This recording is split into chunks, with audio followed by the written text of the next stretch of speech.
Hello, my name's Billy. And my name's Liam, and we're from the Spooky Shed podcast, a podcast all about spooky stuff. Incredibly spooky stuff. And one of the main reasons we love doing our podcasts is we get to meet people from all across the globe, and we get to talk about the things we love the most. In our episodes, you can expect conversations around all things paranormal, UFOs and aliens, a bit of true crime, with a little bit of comedy thrown in there as well. You can subscribe to the Spooky Shed podcast wherever you get your podcasts from. Get a bit of bloody culture in here, son. I've been to the dinosaur museum and I've been to the not dinosaur museum. The natural history museum. The natural history museum. Dinosaur museum and the not dinosaur museum. Right. Mm-hmm. The dinosaur one is next to a really good comic shop, so that's two. I can't do that because I'll buy stuff. I was going to say, if you just hang around Forbidden Planet for 7 hours, but you'd probably buy stuff. I'll buy stuff. Oh, well, I might not. They're like 2 floors of Funkos. Last time I was there, fuck that noise. Mm-hmm. So I'm just going to mooch about. Just have a good old mooch.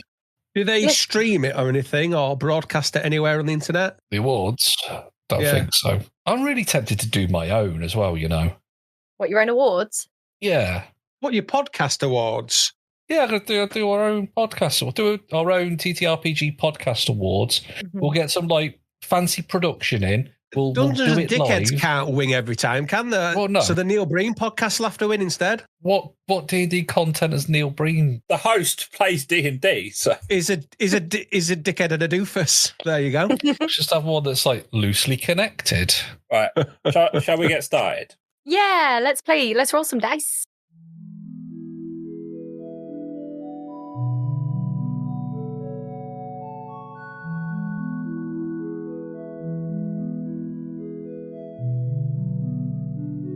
Last time on Dungeons and Dickheads. Heading through both Tellin and Relicore, picking up some magic items on the way, the party found themselves in the Mistil Forest. They soon figured out the clues that would allow them to traverse the forest and not succumb to its maze-like nature.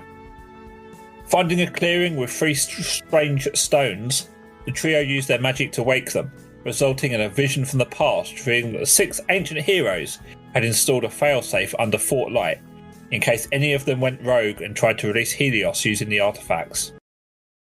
Heading back to Relicore for the night, Ronson arranged for another grogs to be set up before they headed to bed, deciding to investigate the impact of triggering the failsafe in the morning. However, the excitement didn't end there, as the clock struck midnight on Friday the 13th. Both Ronson and Porkai experienced some odd goings-on related to their newly found necromantic magic and cursed axe, respectively. Whilst that is a story for another time, neither woke up the next morning exactly the same, with Porkai's axe no longer cursed, and Ronson's powers channeled differently to enhance his newly found magic. If you want to hear that, it was probably on the Patreon about 6 months ago, if you're listening to this on the podcast. You'll find it. It's probably out for free by now. It's good. Get on it. I should be marketing, isn't it? It's good. Yeah. It's all right. It's good. It's all right. It's it's passable. Hashtag. If you want to pop some on while you're The working. plan you had last time was to go back into the forest to find your way to Fort Light, which is just the other side. As you wake up, or head out of the tavern, you see Gladys, who was the woman who sold you the magic items, and you convinced to set up a grogs. Neil, you see her sort of hobbling towards you. I remember it well. Waving, trying to get your attention. Hello, are you waving at me trying to get my attention? Yes, dears, yes. Good to see you. It was Mr. Porkai I needed, actually. I just wondered if I could have a word. Oh, well, I know where I'm not wanted. Hello. You want to speak to the monkey, not the old grinder, I see. It is I, Porkai. Good day. Yes, I heard you were something of a negotiator when it came to... What did you call me? A negotiator. Okay, sorry. And it came I thought you said cunt. Oh, I would not use that language, my dear. That's what I thought. But yes, I hear you dabble in the workers' rights area. That is right under what you could call my wheelhouse. Yes, so I have recently, and she shoots an eye at you, Ronson. entered into a partnership, and I'm now being told that I may be being exploited. You see, Mr. Diego Bentos offered me 6%, and I'm told that's a rather measly amount, and I should push for more, or just walk away. And Look, let's settle it here. 7%. How's that sound? she just looks to Porkeye. Yes, Porkeye, you'd agree that's a fair price, wouldn't you? Well, it really depends on the context. 7% of 10 billion gold is quite a lot. 7% of fuck all is not much. Are you doing 7% of the work?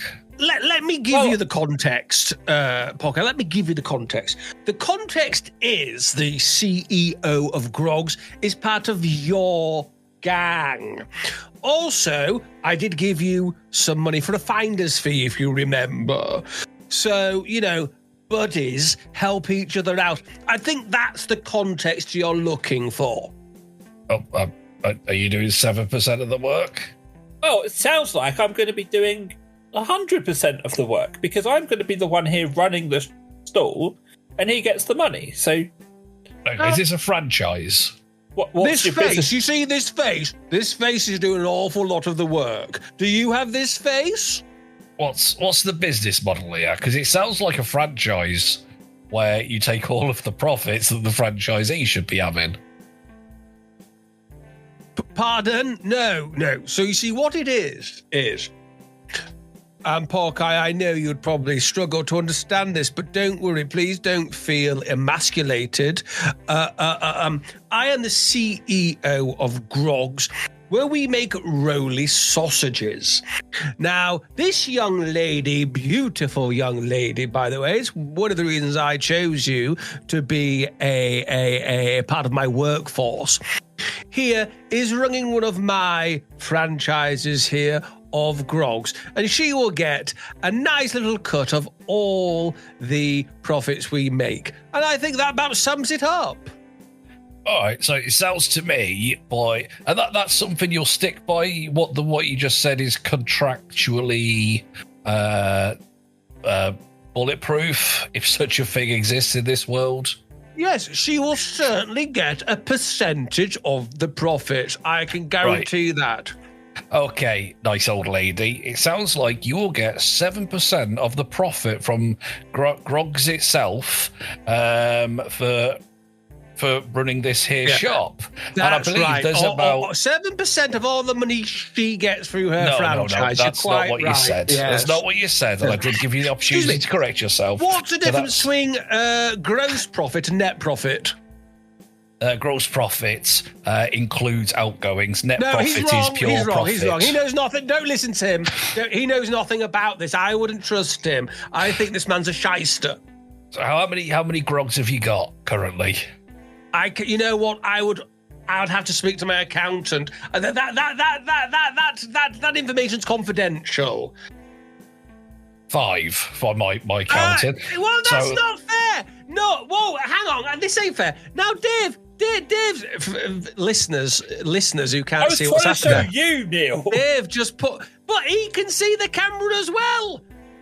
Neil, Dave, I'm stalling him. I'm bamboozling him. Neil, they're marked on the map. It just took me a second to find them all and count them. Yeah, but Hawkeye wouldn't know. He wouldn't be able to do that. So. Well, you know what Hawkeye remembers. May I point out, I don't think all of these franchises are completely up and running at the moment. So, So, I mean, it's up to you whether you take it or not. 7% of the takings of all grogs to run this shop. Sounds like quite a good deal to me, but it's not for me to tell you what you will accept. It's what you believe your worth is in this company and in yourself. Yeah. Well, silly me then, because I misunderstood. I thought it was just what I earn. If it's all of it, I'll take that. I'll do that. Now, you know what? That's why I questioned it. It did seem very odd. That's why I questioned him about it. Don't listen to the dwarf. Listen to me. Sorry, remind me, what's your name again, young lady? Gladys.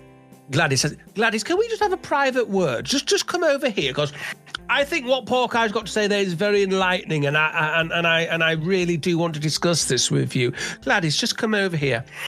Right, Gladys, listen right now. You'll take what you're given. If you don't agree, then I will withdraw the grogs and you'll be left with nothing. Also, may I say, I know some very powerful people. Okay? Do you want them showing up? Porkeye, you're over there. You can't hear what we're saying. You're over there. I know some very powerful people. I'm very powerful myself. He is I am the son of of Paul Daniels. My brother's Martin Daniels. Porkeye, you're not here. Can you put the counters on the screen so we can see where so Porkeye can be put somewhere else? That is not near me. I don't have a map of this town. It's a stage whisper. It's got to be. And I'm a necromancer. I could quite easily make some... bring me back to life. That'd be great. I could make some undead creatures come around, and they're going to cause they're going to be quite a bother for you, Gladys. So ignore the little dwarf, that smelly little shit over there, and would you like 7% of your franchise of grogs, or I will withdraw and I'll leave you with nothing, Gladys. Okay? This is the big boys talking now, not the little short ass over there. So Neil, I'm going to let you make a choice of rolling either a deception or a intimidation check. Persuasion or intimidation, whichever you prefer. Just a minute. So deception is +2. Intimidation is +2. So it doesn't really make much... No, it doesn't matter, does it, actually? No. Difference. So I'll go with intimidation because that's what I'm going for. And it's a 20. She is literally shaking in her little granny boots. 7, you say 7% of what I earn, yeah? Yes, that's right, yes. Yeah, okay, that's a deal, just, yes. Good girl, that's it, good girl. Now you go run along, okay, and next time you might want to pop a tenner lady in, okay, because you've made quite a mess, haven't you? As he's saying this, I've just cast Minor Illusion, and there's loads of... here we go. Why? No, that's it. Why? We're supposed to be a team. Yeah, well, you listen to me, and then I'll tell you what I was casting. Otherwise, I'll fucking change it. I'll cast a load of roly sausages dressed up like zombies, and they're just walking around. Roly sausages dressed as zombies, or zombies dressed as roly sausages? Zombies dressed as roly sausages. Zombified I apologise. Roly sausages. I immediately assumed Vic would be trying to sabotage me. No. How could you? I am such My a team player. My sincerest apologies. Okay. That's that it then. Anything else you want to do in this little town before you head back through the forest? Was that going to lead on to a whole 2-hour plot that I just killed? No. Okay. She was legitimately challenging the deal, and you convinced her otherwise. There we go. Are we done? Can we leave? Well, I mean, it stinks of old lady piss around here, so we might as well. Right. On we go, because, yes, it's far too early for these deep negotiations. Come on. Okay. So you head back down the road that you travelled a couple of times the previous day, and you're heading towards the into the forest.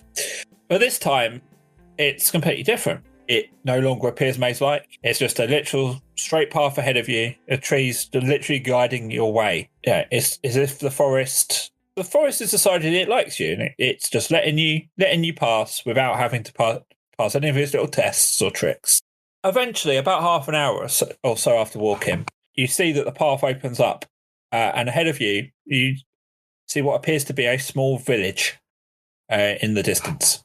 Oh, look, there's a small village in the distance. Shall we go head towards it? Yes, well, I haven't had any breakfast, so I think that is wise, because I'm very hungry. Or shall we just ignore it? Or shall we just ignore it? Dave goes, there's a small village. Maybe we just go, you know what? We'll bypass that village and go somewhere else. No, I'm starving. Bronson. After all that I talk of know, wrong, but we Neil, could- you are forgetting that I've just set up that the forest is magic and can lead you to wherever I want it to lead you. So Oh, I see. That's the game you're playing then, is it? Right, okay. Well, this is like a choose your own adventure where it just says at the bottom, go to page 43. Because you're saying, oh, you see a village. If we decide not to go to that village, you're going to make sure we get to it anyway. no, but you So there's no point saying you might say you end up in a village. You might want to sneak towards it, or you might run charging at it, shouting at the top of your voice, knowing you lot. Right. Like, I've given you your options there. Okay. I would like to charge towards it with my trousers around my ankles, shouting, "Boys' Weekend!" Can you roll me a what's it going to be? You're not really being very agile, are you? I think it's athletics. You need to roll me an athletics check. I've got -1 for that. 5. There's a massive shit in the middle of that pool. Don't worry, Dave. You don't have to answer because I know what it's going to be. You're going to say this. You run towards a village with your pants around your ankles and you trip, fall over and hit your head against a stone. Take off 5 bludgeoning. I might not have said that. Go on then. Tell me what you're going to say. I'm just setting up everyone's tokens because it appears like I didn't do that. Can Neil and Rick, can you now see the map? I can, yeah. Yes. Yeah. Can you see the massive shit? Yeah, Yes. the coiled turd. Yes. I think it's supposed to be a snake, would be my presumption. So you do run and you do trip, but you don't hit your head. You fall in the water. So now you're just wet. So I take what, -5 drowning damage, do I, Dave? No, all you take is the humiliation of the cold water making your little shriveled wizard penis look even smaller than it is. Question. Talk, look over there. Look at the distance, please. Don't look. I pull my trousers back Oh, up. sorry, Ronson. Were you bait fishing with a worm? Yes, an anaconda, some would say. No, I think it's more like a garden worm. Garden we worms can rested? be quite long, you know. Yeah, but very shriveled. Oh yeah, you should have all rested, by the way, or do a long That's rest. just double Yeah, check. I did that. Yeah. Yeah. So whilst Ronson's running towards this village with his trousers on his ankles, the rest of you kind of notice it's quite a primitive little town. It's got trees around it. But there is a rather ornate like waterway through the middle. There's like a square with the aforementioned snake/turd in the middle, and yeah, just water just flowing into the forest.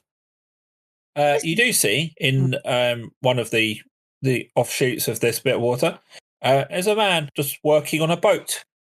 And as Ronson splashes and hits the water, he kind of looks up surprised. Oh, you made it! Oh, welcome. Come on in. He turns around and says, Bash, over here. We've got some. Look, they're here. We've got some visitors. So you're called Bash. My brother over there is called Balash. Bash. Are you called Bish? No. And you got another brother called Bosh. How did you know what? I've got 4 brothers actually, but no, that is not their names. Bish, Bash, Bosh? No. Right. Oh, well, everyone What are your calm 4 down. brothers called? No. Well, so I mean, they are your brothers, so I presume you'd recollect them immediately. Yeah, well, yeah. There's Castus, Dagoron, and Faestus. Right. Okay. Faceless. Faestus. Fastidious. Faestus. Feces. Right. And Okay. I'm Arturo, by the way. I know you didn't ask, Right. but you know. No, I didn't. You are quite right. Quite big-headed of you, really, to point it out. But anyway. And as he's talking, Balash is wandering around. Don't talk. Don't waste their time. Like father's going to want to see them. Don't. And he looks to you and says, "I'm sorry about my brother. I'm sorry. Welcome, all of you. Welcome." Thank you. Well, obviously they've heard of me, and I stride forwards. I'm like, welcoming committee, breakfast, any food, snacks? Well, yeah. Dagoron's busy in the kitchen, so I'll go let him know you're here. He'll put a few more sausages on the grill. Oh, are they rolly sausages? Oh, if you pushed them, they'd roll. Yeah. Do you get much through traffic down here? Well, we're in an ancient village guarded by a mysterious forest which only lets through its chosen ones. So no. So no. Yeah, no then. Right. Okay, don't worry. Move on. Chosen ones? Sorry.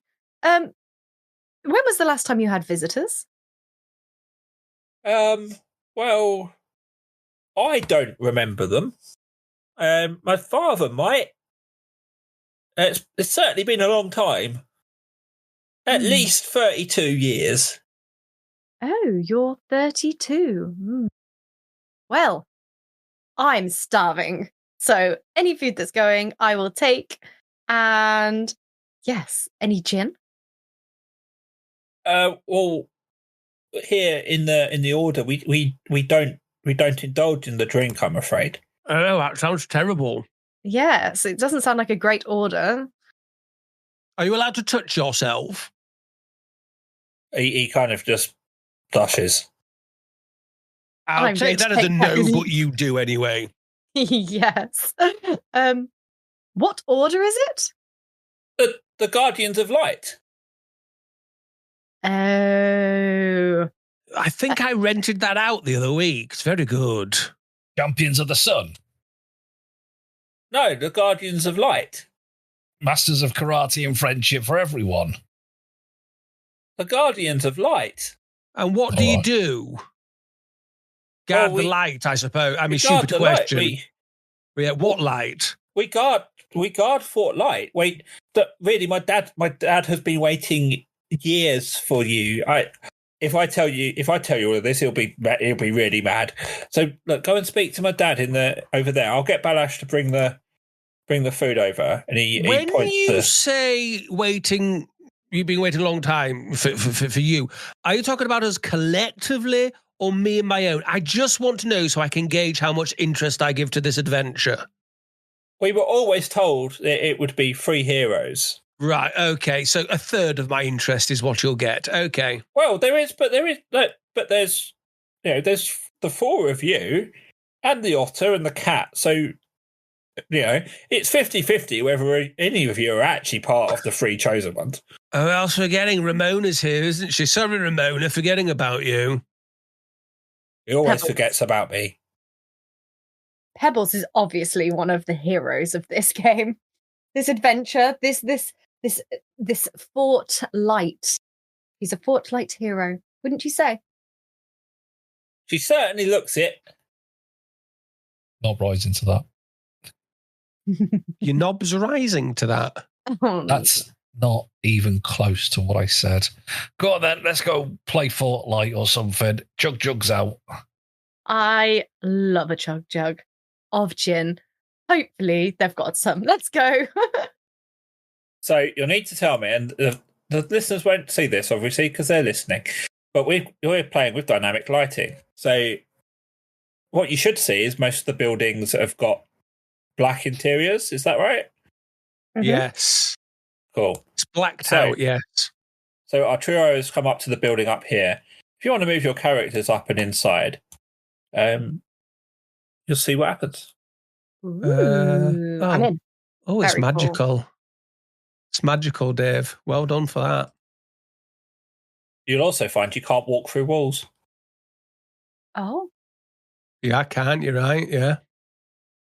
So as you enter, our trio says, Father, they're here. At last, they're here. And his dad, who's an older man, bald, very distinguished, got a black robe on with a gold trim. You are the 3 of you, I presume. You are them, are you? The chosen ones, the forest allowed to make their way to us. I am welcome. Lovely to meet you. I am Ronson Diego Bentos, leader of this gang, the chosen one. These 2 might be mildly chosen. I don't know. There's Pork Pie and Tickety Sockety behind me. Oh, Oh. I'm very pleased to meet you after all of these years of waiting. And so you should.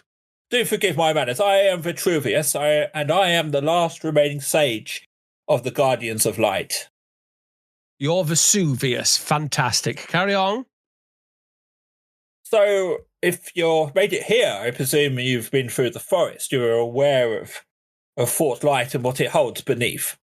Oh, yes, but please tell us anyway. I know, but I'm not sure how aware Pork Pie and TikTok are, so please do tell us. So, as you're saying this, Dagoran enters with some load of plates of food. His brothers are helping. They signal for you to sit around the table. I'd immediately start stuffing my face with food because I'm starving. And Vitruvius goes and pulls a big book from the shelf. So this, of course, is the tome. I won't make you read all of it. I will give you the cliff notes, as it were. For those who are for the players, for you lot, you will now see in your journals something called the story of Helios. Helios, great fire dragon, was not just the god of the sun, but the sun itself, flying across the land constantly, providing light and heat for all those who lived below. One day, however, Helios grew tired of seeing the continuous conflict, pain, and death that the inhabitants of the land inflicted on each other. He decided that he would purge the land with his mighty flames and start things over. Helios wiped out an entire region in a single day, killing thousands. His raw power unleashed for the first time, the people, the land, did not stand a chance and were annihilated. Today, this area is known as the Mournlands and is uninhabitable by most. As the land dwellers became aware of Helios' rage, they began to fight back. In particular, 6 leaders of the most powerful tribes across the land rallied together, naming themselves the Guardians of Light. With Helios having given up his duty, the whole land began to suffer. Even where Helios was not attacking began to die, without the heat and light he had provided. Eventually, the 6 leaders developed a plan to seal Helios away. The only way to release him would be if at least 4 of the 6 nations consented and willingly unleashed Helios to rain his destruction again. After a long-fought battle, they managed to separate Helios' body from his soul. His draconic form was sealed beneath the earth, whilst his soul was placed back where it had always been, circling the land, maintaining life. To make sure no one in the future could use the situation for their own gain by gathering the enchanted objects themselves and using Helios to give themselves power over the land, the Guardians implemented a failsafe underneath their makeshift headquarters of Fort Light. Knowing they would not be present to protect this mechanism, they entrusted their followers to do so instead. Their instructions were simple: protect the failsafe, stop anyone else from using it, but if the time came that there is no choice, they must do what needs to be done. This great power came with great responsibility. The only way the failsafe would be effective would be if it destroyed Helios completely. Not only would his threat be gone, but so would his burning soul that provided heat and light. Generations of Guardians stood over the failsafe, hoping they would not be the ones who had to make a difficult decision. Destroy Helios and the threat he possessed, and the power he could provide in the wrong hands, but also trigger a disaster of unknown magnitude, with the potential to wipe out all known life. So what he's saying is that if the failsafe is activated, the sun will be destroyed, and then all life on this plane will cease to exist. Is that what we're saying? We don't know that for sure. It might happen. You don't know. It might. And that would be a bad thing, yes? Well, depends. I mean, we don't really know what will happen, but that's what the gamble really, isn't it? I mean, as I see it, you've got 4 options. I'm a gambling man. You've got the status quo. You leave the artifacts in the possession of the people who've got them. meaning no one's got the ultimate power to release Helios, but someone might try and get them and release him, which, as I believe, is happening right now. Or, option 2, you could destroy the artifacts. If you destroy at least 4 of them, Helios will not be able to be released. But whilst the land is safe, it will be back to, there will be no deterrent for any one group to try and, to be peaceful. We'll be at war. I like the sound of this. I'm a gambling man. I like it, You've got to know when to hold them. You've got to know when to fold them. Know when to walk away. Know when to run. I've only given you 2 out of the 4 options. I haven't finished the lyrics to the song. I haven't finished the lyrics to the song. Stop. How much time? You never count your money when you're sitting at the table. There'll be time enough for counting when the dealing's done. Carry on. So option C. And I wouldn't recommend this one. We'll do that one. Yes, I like the sound of that one. This is promise. So if a single party has possession of at least 4 of the artifacts, you could, of course, release Helios yourself. Potentially trying to, you could try and control him, but depending on who has the artifacts, that might be a bad thing. And Ramona says, remember, that's what we're trying to stop, because we don't want your dad or Vermilion getting those artifacts. Question. Yes. Now, I remember... How do you feel about this? I'm repeating myself to make it easy to edit around. Thank you. I remember an old tale of the Infinity Gems and how they were used to destroy themselves. Is that possible with this MacGuffin? Well, the equivalent is option 4, which is the fail-safe. Because if you use the fail-safe beneath Fort Light, you won't destroy the MacGuffins, but you will destroy Helios's body itself. Therefore, he could never be released. And then we can scatter the stones, give them to you, goblins, you look after this one, and you, giants, we'll do that. Yeah, we'll do that then. And Ramona taps on his shoulder head. But that's what they already did. They gave him to the different people. Yeah, we'll do it better this time. I think the problem was the people they picked. The people they picked previously were the ruling classes, the powerful people who use them for their own ends. If we pick the downtrodden, the hard workers, the real people in this land, we can turn their fortunes and we can trust them. And you won't find anybody more downtrodden than Porky here. I mean, That's literally, true. people do step on him. He's so small. But if you do trigger the failsafe, we no longer need the artifacts, of course, because Helios would be destroyed. I know that, but it's more of a symbol.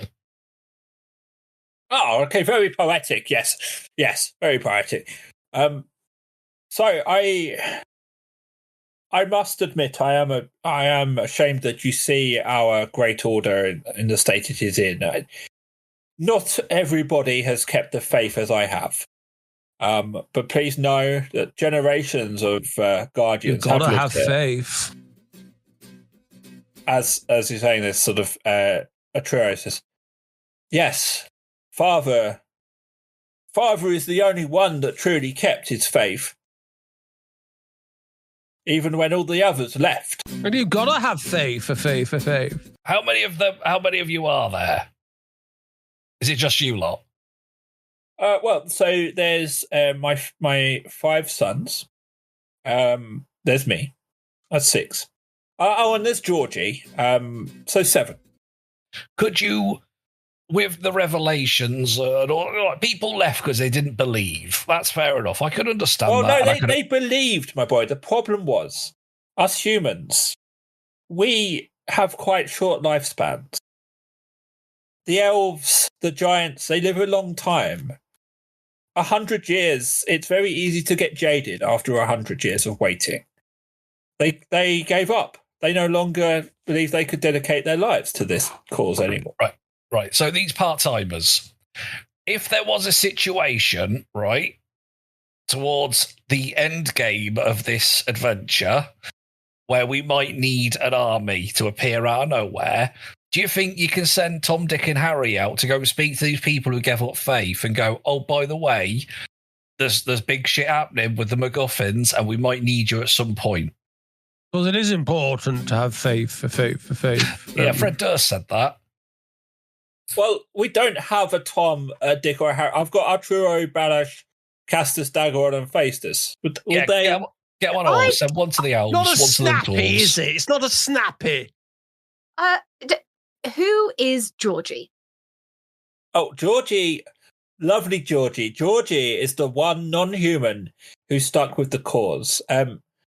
He takes the duty of protecting Fortlight very seriously. They're part of the cause. Yes, our cause. I would run away. That travelling band. I would run away with you. Those ones. The cause. Wasn't one of them a grifter of some description? A wrong Yes, I do believe so. Yes. I think it was Mancore. I think it was the Mancore. Yes, the Mancore. Is Georgie a Manticore? No, he is, let's say, slightly larger than life is Georgie. Oh, a giant. Brilliant. I presumably meant fat. A fat giant, even better. So yeah, anyway, my plan. Send in Alphonse, Brian, and Cedric off on horseback to go and raise the troops, so to speak, for possibility of it all going to shit later, and we might need an army. Well, I mean, we could send... True, do you want... If you go to speak to the Magic Circle... Well, short trip. Ronson, I am want to the speak to the Magic Circle, son. The Magic Circle's right here in front of you. I'm here. Well, it's not much of an army, though, is it, if you beg my pardon? You haven't seen me in a fight. I'm the lead killer of this group. Would you like Arturo to take a message to your people at the Arcanax? I didn't understand a word of that, so I'll defer to my team. Yes. Yes. We could travel there in the blink of an eye. We have a gate. We could just go up there. We don't need anyone to do it for us. It's more poetic. You don't have a gate to the Arcanax. You haven't No, we've got a gate yet. near there, right? No. Yeah, but I thought we isn't did. it more poetic if we send one of these lads on horseback and they appear in the nick of time towards the end of the adventure? Well, yes. I mean, that would be very fanciful. So, yes. I love a bit of fanciful me. Yes. So, Balash, then, if you go and speak with the giants, you know where they are. Casus, if you head north, you've got the longest journey, I'm afraid, but we trust you. As he summons the other two sons in from the training room next door. Yes, if you go and see the elves in the northern forest, Dagoron, a bit dangerous, but if you go to the island that the thieves live on, I forget the name of it, that would be very useful. Just be careful around the Prince of Thieves. Oh, don't worry about him anymore. He's been taken down a few notches. Just say I sent you.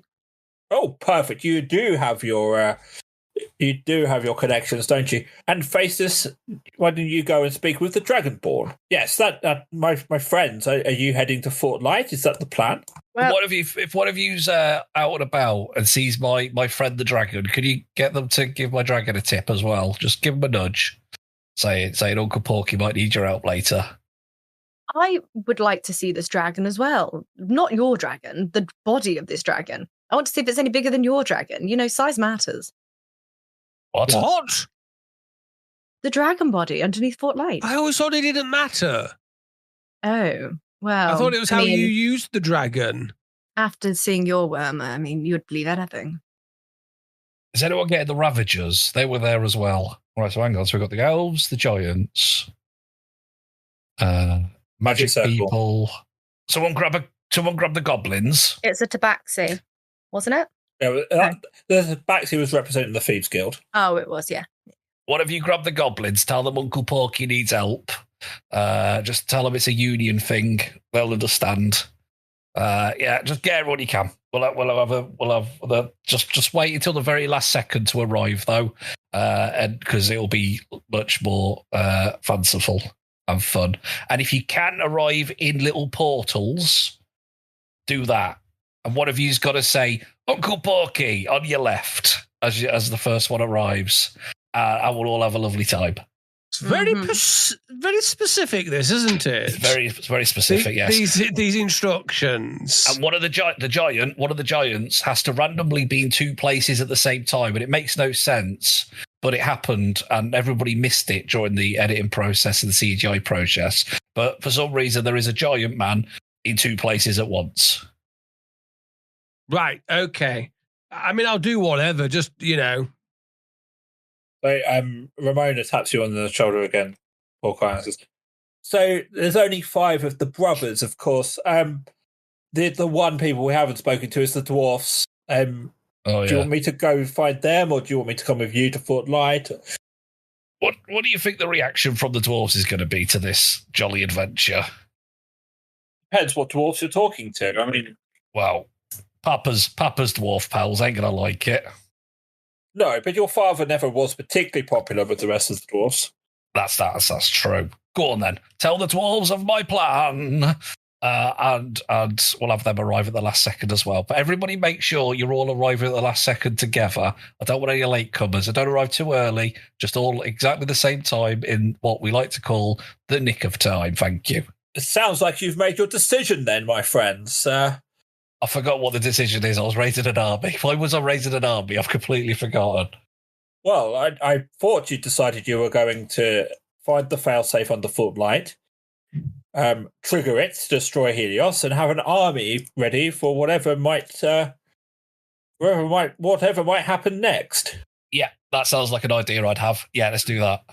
And then we get to go and measure dragon sizes. The dragons. And then we go to that beach property to have a week off at the beach. Oh, yes, yeah. So, for when you are ready to head to Fort Light and you've had your fill here of this wonderful food, just follow the water to the north. You'll soon see Georgie. It's hard to miss. Do you have any paperweights?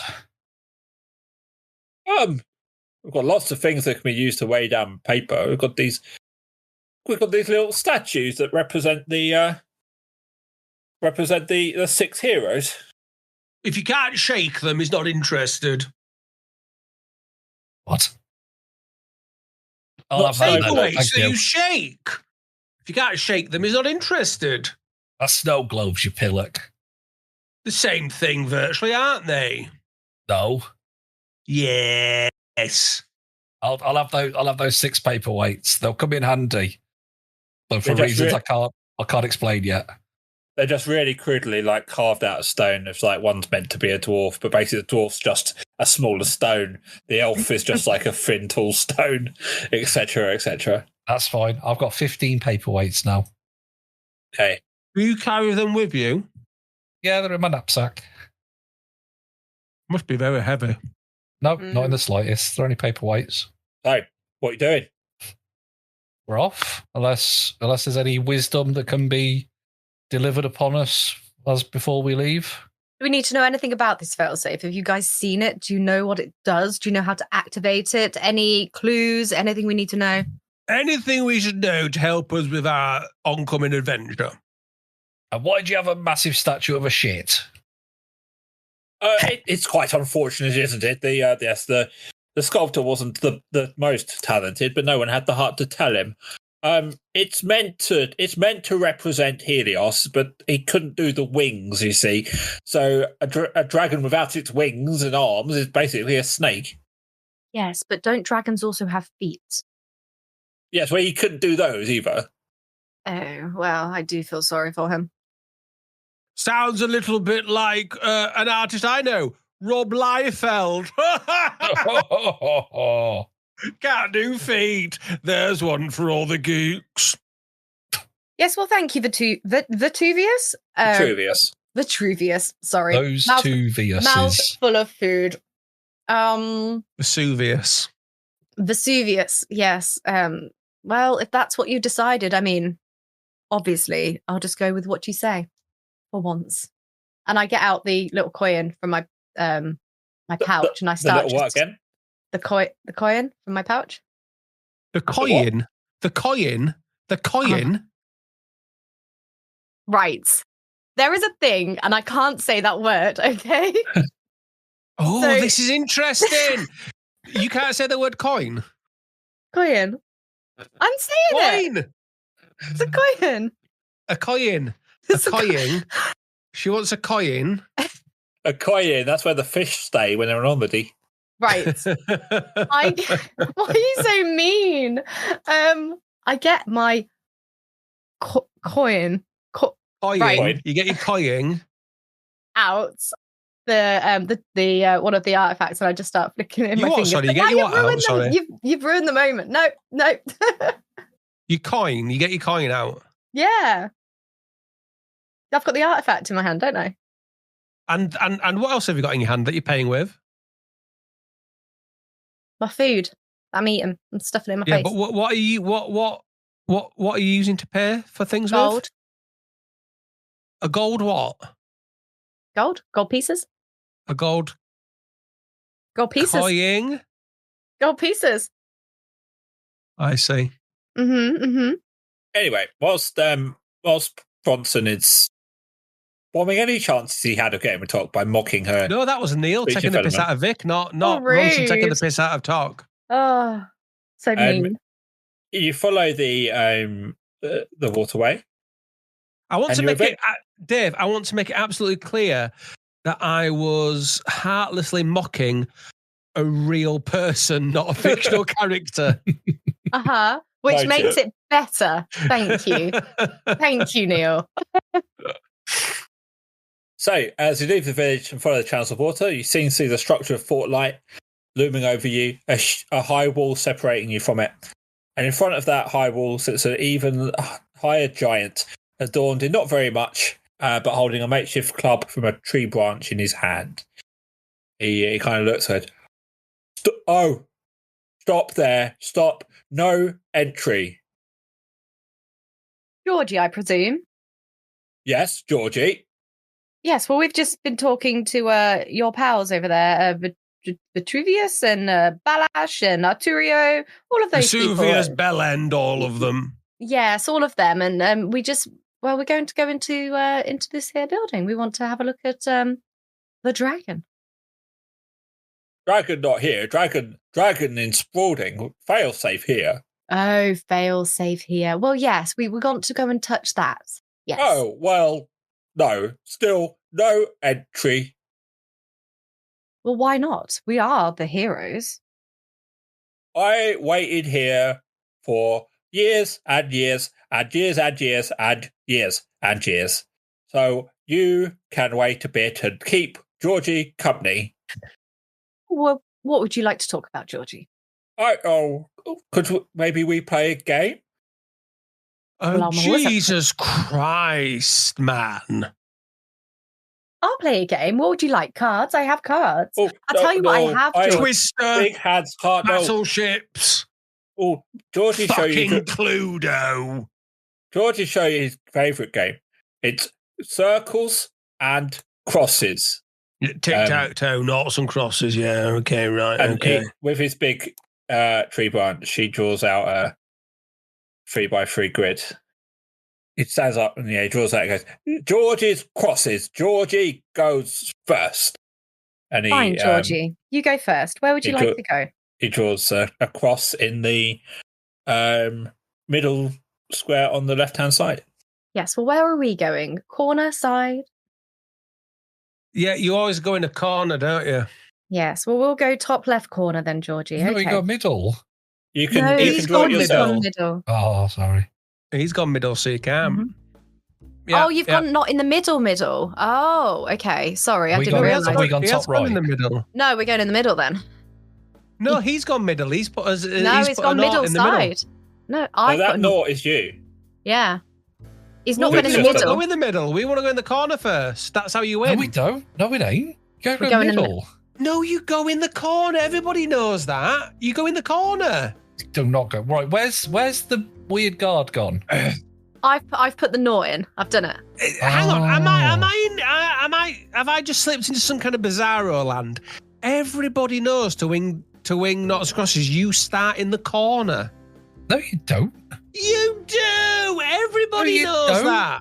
I No, wish we were Celebrity streaming. Squares always This start is- in the middle. This is one of the times I wish we were streaming so everybody could back me. Right, I'm googling Nobody watched the stream.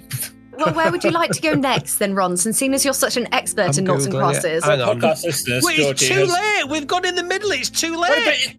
Look, it's Georgie's second turn. He's gone in the middle column on the top row, which is nowhere near. Here we go. Literally, you Google it. Literally, it says always start in the corner to win at tic-tac-toe. Always start in the corner. Well, we're going. Do you want to go in the corner next then, Ronson? No, it's too late now. You've messed my technique up. Well, we're going in the corner. Hold on. Lose this. We can play him again. Best out of 3. There we go. I've gone in the top left corner. Oh, you played before. Well, George, I mean, I don't think I've played this for years, but he goes in the top right corner. Oh, well. Hooray! We won. We could, yes. Well, I've gone bottom left. Georgie, I'm afraid I think we've won. No fun. No fun if Georgie not win. And he stomps back and sits himself in front of the wall. Would you like to play again, Georgie? I'm sure you could win again. After scribbling out the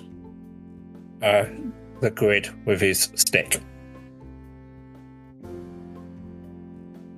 I draw another one in the ground. And I put a nought in the top, an X in the top corner. So you're putting a cross up here for him. What's this extra line, Dave? What's this extra line, Dave? You're literally on a grid. Well, it's Georgie. He can't draw in a straight line. For any podcast listeners, we had 3 vertical lines on our noughts and crosses game just then. I'm still enjoying that. It's called Georgie. Right, we're going here. There we go. Top left Georgie corner. plays crosses. Okay, well, I can play. What? Let me change it to a nought, and then you can play. George is Look, really pissing me off right now. Listen, Ronson, he's not seen many people. There we go. I've changed it to a nought for you. Big scribble on the ground. Georgie go here. Goes on the same one as he did last time on the first go. Yes, well, Ronson, you seem to be an expert. Left-hand side, middle row. All I know is that you start in the corner. I don't know anything after that. Right, thank you, Hawkeye. Yes, we'll go in the middle. Would it say anything? Georgie I've go done top row, middle. We We're all go on the here. side. Yes, good idea. He goes middle row on the right hand corner. Why would he go there? He hasn't even tried to block us. Is Georgie an idiot? No fair, no fun, Georgie, no play. Well, you're the one that wanted to play a game before we could go in, Georgie. So now we've Georgie, played the you game. are rather simple, aren't you? Georgie, come here. Georgie, would you like to know how to win at this game? Yeah, please. Right. Here's a little thing that you need to do, okay? Go to the library and find the Google book. In the Google book, look under this passage, How to Win at Noughts and Crosses. Do that, Google. you'll win every time. That big book in Vesuvius book Yes, room. it's in Vesuvius's library, yes. Oh, Called Google. but I go. You don't go into Fort Light until Georgie win. Okay, well, we'll wait here. Why don't you go to the book, look up how to win. We will wait here for you. Scout's honour, dib, dib, dab, promise, with knobs on. Roll me a persuasion check. I've got quite good persuasion, haven't I think? I've Have got I? a plus 10. You've got to let me start convincing people. You've got plus 10? Yeah. The persuasion? Yeah. 17, Dave, 17. He is hanging on every word you say, and he wanders off. As you look behind him, you see that his loincloth isn't quite as doesn't cover as much from the back as he wanders off towards the village. Now that is what you would call a worm. Before we continue, let me take this time to think tactics. Because Vic's just brought up a very good point there. She's got plus 10 persuasion, which we weren't aware of. So, I mean, I've got plus 5 acrobatics, plus 6 arcana, No, we plus don't need to 6 go to our stats. investigation. No. So this is what I mean. We should really know who's got the best odds. So can I just anything. get this straight? 2 years after starting this game, you've maybe realised it might be a good idea to know the strengths and weaknesses of your teammates. Yeah, I think it would be good for us. Oh no, because I've got plus 5 performance, plus 6 investigation. We should all really be saying who's got the best at these things, shouldn't we? If Vic's got plus bloody 10. No, You've got plus what? 12. Plus 12 performance. I'm a bloody bard. How has she got all these plus 10s and plus the highest I've got? So plus 6. Bards get like more proficiencies and stuff. Right. I have many, many good stat rolls. Shitey, what are you strong in? I'm generally just slightly better than average at most stuff. Right, okay. You've got no like plus 5s or plus 6s? Got a plus 6 in animal handling, plus 5 athletics, plus 6 perception, plus 5 sleight of hand, plus 5 stealth. There we go. We really need to think about these things. So I will give you my stats. I have a plus 8 in acrobatics, a plus 7 in deception, a plus 5 in intimidation, a plus 12 in performance, a plus 10 in persuasion, a plus 7 in stealth. That's all my above 5 stats. So if you would like to let me try anything. Yeah, we need to remember this in future. Dave, do I get any bonus for really thinking of doing good D&D in? Well, the bonus is if you thought about it when you were playing the game for the last 2 years. For the last 2 years, then you might have got some better rolls. Yeah, we might have done, might we? That were a mistake, wasn't it? Anyway, you rolled fine. You did good. I'll be quite honest. Dave, you could have rolled a 2 and you were going to persuade Georgie. if anything, it's Shitey and Vic who come out of this looking worse because they should know better than I do. Yes, but unfortunately, sometimes we don't get a chance to actually act upon our own stats. Oh, I see. I see. We're deferring the blame now, are we? We're deferring the blame. I've played exactly the same amount of games as D&D as you have, Neil. Yeah, but you know about these things. I know fuck all about these things.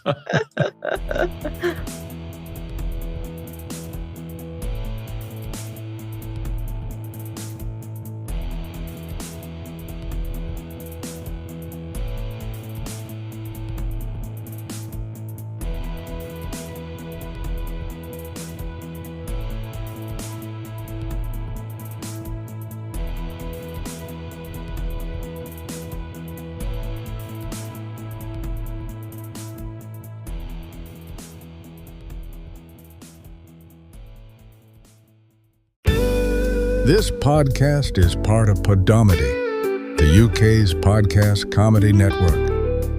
Why not laugh at what else we've got? Visit podomedy.com.